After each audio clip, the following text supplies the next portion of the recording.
Jericho, so proud sa nobyang si Janine. Ibinandera ang tarpaulin sa kanyang SOCMED account.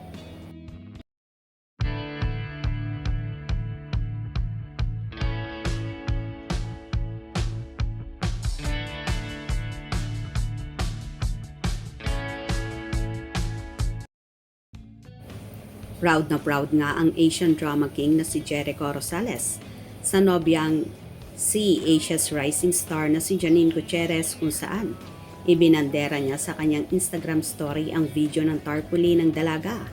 Makikita sa nasabing tarpaulin ang katagang, "Congratulations Janine Gutierrez for being the sexiest woman alive, Philippines. Is proud of you." Kung saan nilagyan ang caption ni Eko ng, "This is greatness. Ha ha ha ha."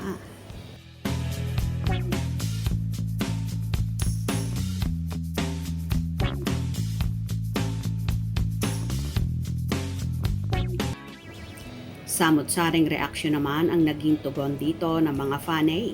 Real couple talaga. Ang sweet naman ni Baba Eko. So proud talaga si Baba Eko sa kanyang Baba Nini. Yan ang tunay na lalaki. Ipinagmamalaki at pinagsisigawan sa buong mundo ang napakagandang nobya. Proud na proud talaga kay Janine. Sana all na lang talaga. Ekonin forever. Napaka-sexy niya talaga. Ekonin, amazing couple. Lovely couple. Pakasal na kayo please. Bumuo na kayo ng sarili niyong pamilya after ng projects niyo please. Hay nako Eko, ikaw na talaga. Halatang in love si Baba Eko sa Baba Nini niya. Sexy Woman Alive 2026. Samantala, nagbahagi naman si Janine sa kanyang Instagram ng video clips kung saan nagte-tennis siya.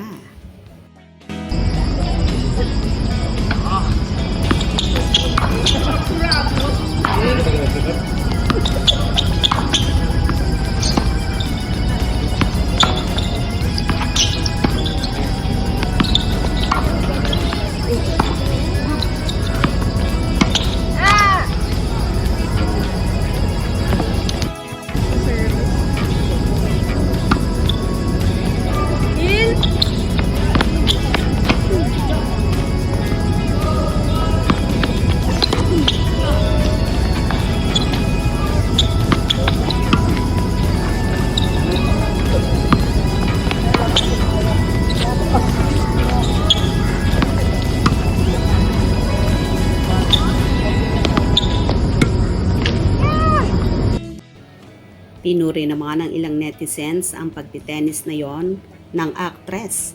Kaya pala magandang katawan ng idol ko. Tennis pala ang favorite niya. Enjoy! Ang galing naman ang galawan ni Janine sa pagtitenis. Full body ang ganda. Ka-sexy 100%. Kay gandang babae. Beautiful you. Very nice. Enjoy! Ang sexy naman. Wow! Sexy! Yan ba ang gumagaya sa iba?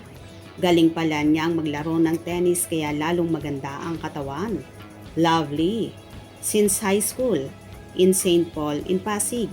Yan ang sport niya. So cute.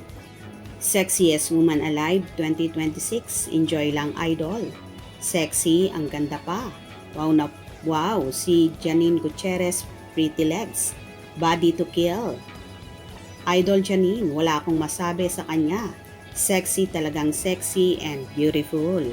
O diba? Sobrang sexy naman talaga ni Janine kaya naman very proud ang nobyong si Eko kung saan panay ang pagbandera sa nobya. Kung nagustuhan nyo ang video na ito, comment down below.